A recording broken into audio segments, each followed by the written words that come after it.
Indero mu ntara ya Kayanza iracakeneye gutezwa imbere ku rwego rwa kaminuza. Muri iyo ntumbero yo gushikira indero, umukuru w'inama nshingamateka yifatanije n'abanyakayanza mu bikorwa by'ibanze byo gutegura ahazubakwa ishure kaminuza y'ubuhinga muri komine Matongo.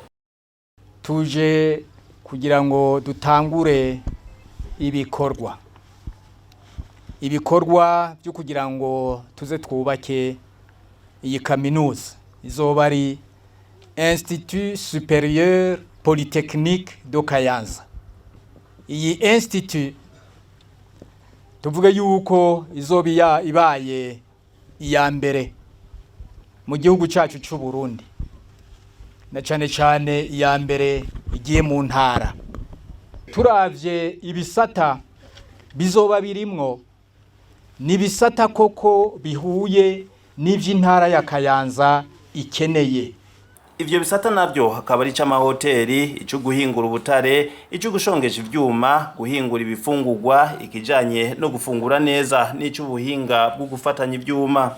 Mu kubaka iyo kaminuza, abanyakayanza bose bahamagarirwa guterera inguvu n'uburyo, kuko nubwo ishure ryubatswe muri komine Matongo ni kaminuza y'abanyakayanza.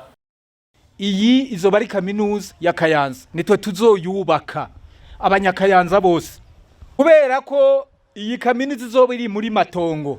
Matongo no kuvuga yuko ariyo izoba ishobora gukora ibikorwa byinshi kandi birumvikana kuko abanyamatongo muri hafi. Ariko nubwo bimeze uko, ntimugire ubwoba. Muri Matongo hari imitumba 35. Umutumba wose uzoza ukora rimwe, dufate ukazira rimwe umutumba wose.